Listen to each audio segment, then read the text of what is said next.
कहानी स्टार्ट होती है लंदन से, जहाँ जो अपनी पुरानी ज़िंदगी को पीछे छोड़कर प्रोफेसर मोन बनकर अपनी नई ज़िंदगी स्टार्ट करता है। यहाँ पर हमें जो को क्लास लेते हुए दिखाया जाता है। क्लास के बाद उसे अपनी क्लास की बच्ची मिलती है और इन दोनों में बातचीत स्टार्ट हो जाती है। फिर वो इसे बुक रिकमेंड करती है। ये उस शख्स के बारे में है जो अब इंग्लैंड का मेयर बनना चाहता है। फिर दिखाया जाता है कि जो को लंदन पसंद आना शुरू हो गया है, लेकिन इतनी ही देर में उसे एक शख्स तंग करने आ जाता है। फिर वो उसे बहाना करके वहाँ से निकल जाता है। जो का घर कॉलेज से काफ़ी दूर होता है, लेकिन लंदन में चलना उसे पसंद होता है। फिर जो अपने घर पहुंचकर बताता है कि उसे अब ना क्लबिंग चाहिए ना प्यार, उसे सिर्फ बुक्स पढ़नी है। जब जो अपनी विंडो में देखता है तो उसे वहीं कलीग नज़र आता है। जो बताता है कि हर वक्त ये नशे में रहता है। इस दौरान इसकी नज़र उसकी गर्लफ्रेंड पर पड़ती है। जो उसे देखकर क्यूरियस होता है, लेकिन वो साथ ही अपने आप को रोकता है और बोलता है कि अब उसे ऐसे किसी भी झमेले में नहीं पड़ना। लेकिन ना चाहते हुए भी जो उसे स्टॉक करना शुरू कर देता है। जो का कलीग मेलकन बहुत निकम्मा होता है। हालांकि उसकी पार्टनर बहुत ही ज़्यादा मेहनती होती है। वो हर वक्त काम में मसरूफ़ रहती है। क्योंकि जो का क्लासरूम लाइब्रेरी में होता है, इसलिए उसे मेलकन के बारे में काफ़ी निजी बातें भी पता चलती हैं। फिर जो इंटरनेट पे केट को स्टॉक करना शुरू कर देता है। उसे पता चलता है कि केट बिल्कुल भी दिखावा नहीं करती और वो ऑनलाइन तब ही आती है जब उसे कोई काम हो। वो एक आर्ट लवर है और इसने कभी शादी नहीं की। फिर जब वो केट को विंडो से देखता है तो वो ये जानना चाहता है कि केट इतने गौर से क्या देख रही है। तब उसे पता चलता है कि वो सेल्फ लेयर ले रही है। स्टोरी फ्लैशबैक में जाती है और हमें पता चलता है कि जो अपनी एक्स को ढूंढने की काफ़ी कोशिश करता है, लेकिन नाकाम रहता है। उसे एक आर्ट गैलरी से पता चलता है कि उसकी एक्स लंदन चली गई है। सीन जब प्रेजेंट में शिफ्ट होता है तो केट को कुछ लोग लूटने की कोशिश कर रहे होते हैं। जो ना चाहते हुए भी केट को उन गुंडों से बचा लेता है। जब केट पुलिस को कॉल करने लगी होती है तो जो को लगता है कि इससे वो ख़तरे में पड़ सकता है। जो उसे बोलता है कि उसके वर्क वीज़ा में कोई मसला है कि तुम पुलिस को ना कॉल करो। जो दोबारा से केट को स्टॉक करता है और जो फैसला करता है कि अब उसे किसी भी झमेले में नहीं पड़ना और इन दोनों से दूर रहेगा। इतने में ही मेलकम इसके घर आता है और केट की जान बचाने के लिए वो उसे ज़बरदस्ती लंदन के एक एलीट क्लब में ले जाता है। वहाँ पहुंचकर जो उनके दोस्तों से मिलता है, जिनके बारे में वो पहले ही सब कुछ पता कर चुका है। लेडी फीव केट की एक मशहूर और हद से ज़्यादा अमीर दोस्त है। फिर वो एक नाइजीरियन प्रिंस से मिलता है। इस तरह जो उनके सब दोस्तों से मिलता है और में जो क्लब में उसी राइटर को देखता है जिसकी बुक उस लड़की ने इसे दी थी।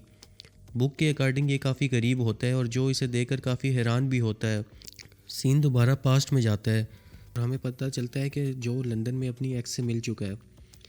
जब जो की एक्स मेरियन उसे देखती है तो वो उसे देखकर भाग जाती है। वो इसका पीछा करता है। जब जो उसे पकड़ लेता है तो वो जो पर चाकू से हमला कर देती है। जो चाकू इससे छीनकर नीचे गिरा देता है और इसे बताता है कि वो इससे प्यार करता है, इसके लिए यहाँ आया है। लेकिन वो जो की बातों पे यकीन नहीं करती और उसे बोलती है कि तुम कातिल हो और हमेशा कातिल ही रहोगे। ये सुनकर जो उसे छोड़ देता है और बोलता है कि मैं तुम्हें गलत साबित करूँगा। इसके बाद वो दोनों वहाँ से निकल जाते हैं। जब जो और उसकी एक्स मेरियन बिल्डिंग से निकलते हैं तो हमें पता चलता है कि एक शख्स उनका पीछा कर रहा है। जो पार्टी में नशे में अपना आपा खो देता है और फिर मेलकम उसे घर छोड़ देता है। जब जो सुबह उठता है तो उसके सामने मेलकम की लाश पड़ी होती है। जो इतना नशे में था कि उसे कुछ भी याद नहीं होता।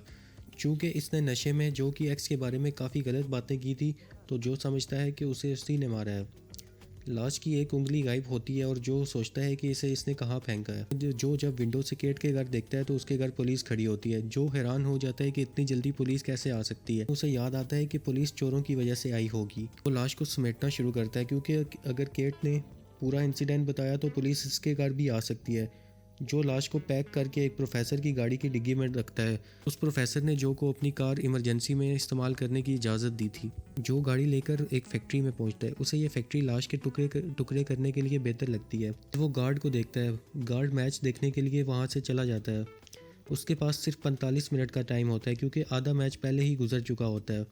फिर वो लाश को काट कर इसके टुकड़े टुकड़े कर देता है। यानी फिर से फ्लैशबैक में शिफ्ट होती है, जहाँ जो की मुलाकात एक ऐसे बंदे से होती है जिसको उसकी वाइफ लव के फादर ने इसे मारने के लिए भेजा होता है। वो आदमी उसे बताता है कि वो ये काम छोड़ना चाहता है, इसलिए उसने जो को बोला है कि अगर तुम मुझे मेरे मालिक से ज़्यादा पैसे दो तो मैं तुम्हें छोड़ देता हूँ, लेकिन तुम्हें अपनी एक्स को मारना होगा, क्योंकि वो ज़िंदा रही तो उन दोनों के लिए ख़तरा बन सकती है।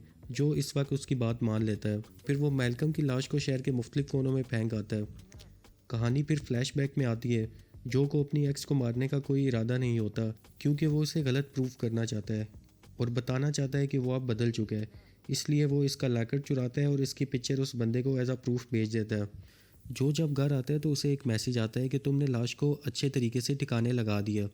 वो मैसेज में ये भी बताता है कि उसे लगा कि लाश तुम्हारे घर छोड़कर वो तुम्हारे सर पर इल्ज़ाम लगा देगा, लेकिन तुम तो मेरी सोच से ज़्यादा आगे निकले। यहाँ से हमें पता चलता है कि मैल्कम को जो ने नहीं मारा और इसके साथ ही एपिसोड ख़त्म हो जाती है।